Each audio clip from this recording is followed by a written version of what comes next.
Geography में आज तक हमने पढ़ा कि इंडिया को कैसे लोकेट करते हैं, या इंडिया के फिजिकल फीचर्स के बारे में पढ़ा, या क्लाइमेट के बारे में समझा।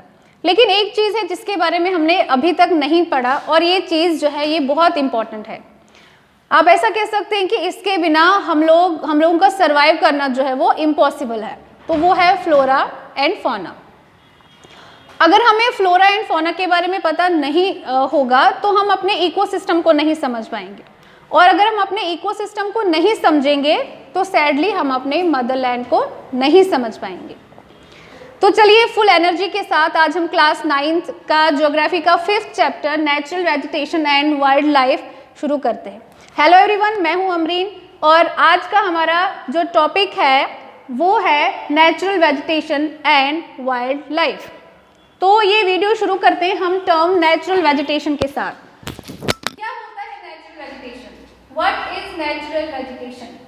तो ऐसी जगह जहाँ पे बहुत सारे प्लांट्स हैं, और वो प्लांट्स ना तो ह्यूमंस ने उगाए हैं और ना ही ह्यूमन ने उनको डिस्टर्ब किया है। प्लांट्स की ऐसी कम्युनिटी को, नेचुरल प्लांट्स के ऐसे ग्रुप को हम नेचुरल वेजिटेशन कहते हैं। यहाँ पे डेफिनेशन है natural vegetation, it refers to a plant community which has grown naturally without human aid and has been left undisturbed by humans। अब इसको हम नेचुरल वेजिटेशन भी कहते हैं, और हम इसको वर्जन वेजिटेशन के नाम से भी जानते हैं। तो हमारे इंडिया में 5 टाइप की वेजिटेशन है। Tropical evergreen forest, tropical deciduous forest, tropical thorn forest scrub, mountain forest and mangrove forest. अब ये जितने भी टाइप है वेजिटेशन की, इनके बारे में भी हम डिटेल से इसी चैप्टर में पढ़ने वाले हैं। ठीक, तो उसके बाद जो है देखिए हमारे इंडिया में जो है तकरीबन 47,000 जो है स्पीशीज हमारे पास है प्लांट्स की।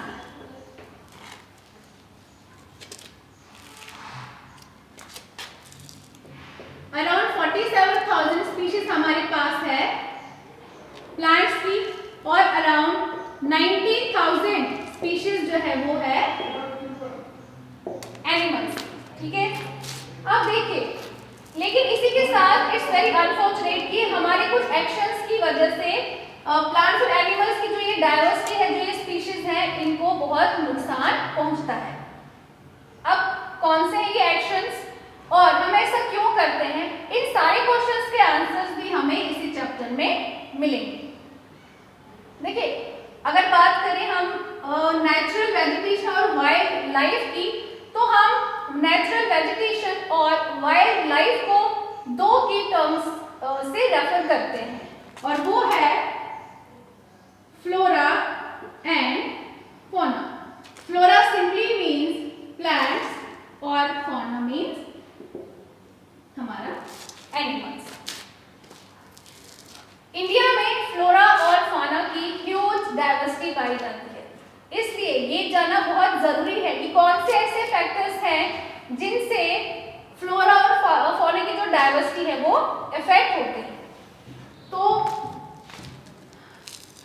दो ऐसे फैक्टर्स हैं, 2 फैक्टर्स हैं जो फ्लोरा एंड फौना की डाइवर्सिटी को इफेक्ट करते हैं। फर्स्ट है हमारा रिलीफ फीचर्स,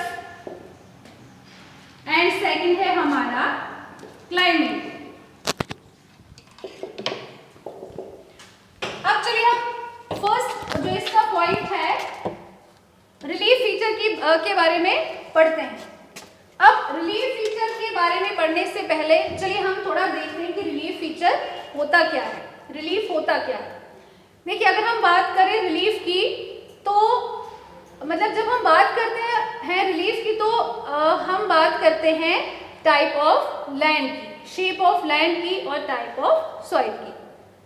मतलब आप ये ध्यान रखें कि जब हम रिलीफ के बारे में बात करते हैं तो हमें 2 चीज़ों पे फोकस रखना है, एक हमारा लैंड और दूसरा सॉइल। अगर हम इन 2 चीज़ों को समझ गए तो हम रिलीफ फीचर को भी समझ पाएंगे। अब हम अपने फर्स्ट पॉइंट रिलीफ के जो आगे जो सब पॉइंट हैं लैंड एंड सॉइल, इनको पढ़ेंगे। तो चलिए हम स्टार्ट करते हैं लैंड से। अब देखिए लैंड जो है वो नेचुरल वेजिटेशन को डायरेक्टली और इनडायरेक्टली दोनों तरीकों से अफेक्ट करती है। कंफ्यूज हो? आपको मैं एग्जांपल से समझाती हूँ।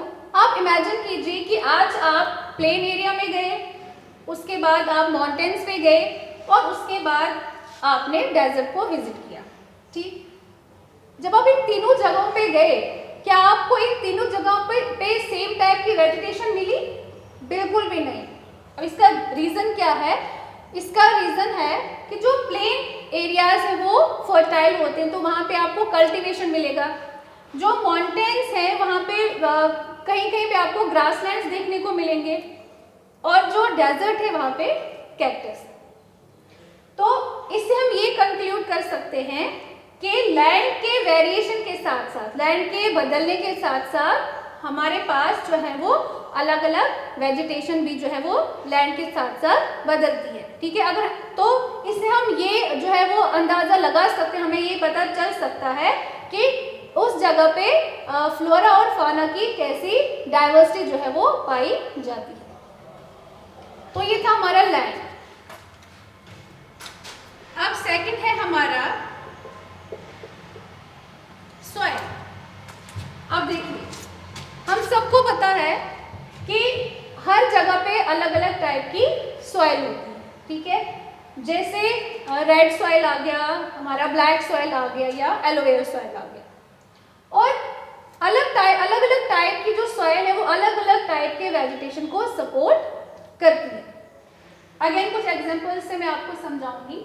जैसे हम डेजर्ट की बात करते हैं, डेजर्ट में होती है सैंडी सॉइल, और सैंडी सॉइल जो है वो कैक्टस को सपोर्ट करती है। इसी तरह से अगर हम माउंटेन्स की बात करें तो माउंटेन्स की जो सॉइल टाइप है उसकी डेप्थ के मतलब अकॉर्डिंग टू माउंटेन की डेप्थ वहाँ पे हमें जो है ज़्यादातर कॉनिकल ट्रीज जो है वो पाए जाते हैं। मतलब अगर हमें पता हो कि किस जगह पे सॉइल की कौन सी टाइप है, तो हम मतलब हमें ये पता चल सकता है कि वहाँ पे किस तरह की वेजिटेशन ग्रो करेगी, मतलब वो सॉइल जो है वो किस तरह की कल्टीवेशन को सपोर्ट करता है, और वहाँ पे फ्लोरा और फाना दोनों तरह की जो डाइवर्सिटीज हैं वो उनकी डाइवर्सिटीज की कौन कौन सी वैरायटी हमें वहाँ देखने को मिलेगी। तो ये था हमारा फर्स्ट फीचर, रिलीफ। अब हमारा सेकंड है क्लाइमेट। हमारा जो सेकंड फैक्टर है क्लाइमेट, तो हम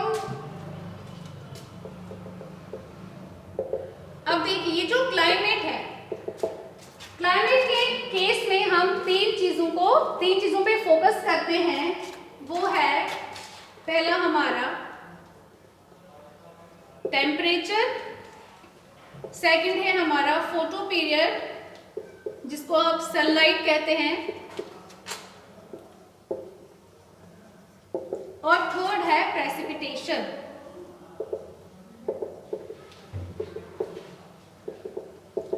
मतलब अगर हमें क्लाइमेट को स्टडी करना है तो हमें इन तीन चीजों के बारे में, इन तीन जो हमारे पास सब फैक्टर्स हैं इनके बारे में पता होना चाहिए।